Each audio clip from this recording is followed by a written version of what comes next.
commandements que je vous ai donnés. Et Jésus invite à baptiser aussi, bien sûr. Et cette parole qui conclut cet envoi en mission, moi qui me donne une pêche pas possible, je suis avec vous tous les jours jusqu'à la fin du monde.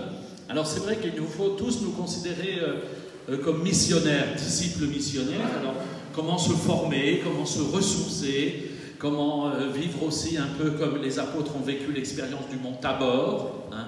Ils ont pu reprendre souffle et puis vivre une expérience très très forte de Jésus ressuscité. Et ils ont pu ensuite le suivre pour aller jusqu'à Jérusalem en passant par le mystère de la passion et de la croix.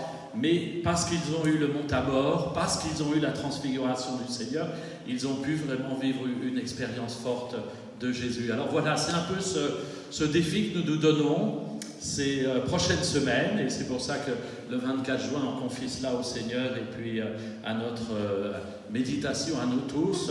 Fin septembre, hein?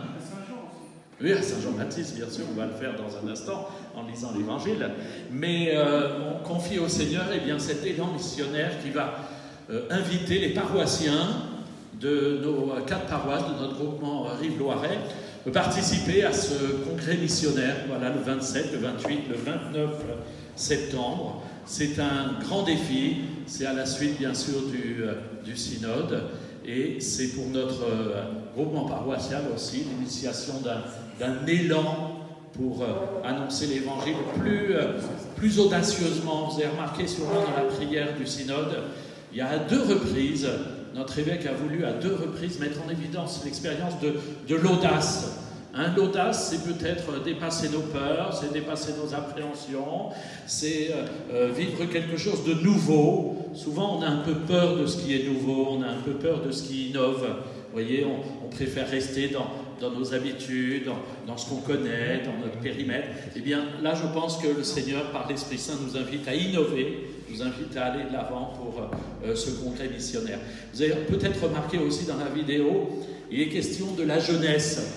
Alors, c'est vrai qu'on a au cœur de nos communautés chrétiennes des jeunes, et puis des jeunes foyers, et puis on a des plus anciens. Mais je pense que ce qui est important, c'est la jeunesse d'esprit.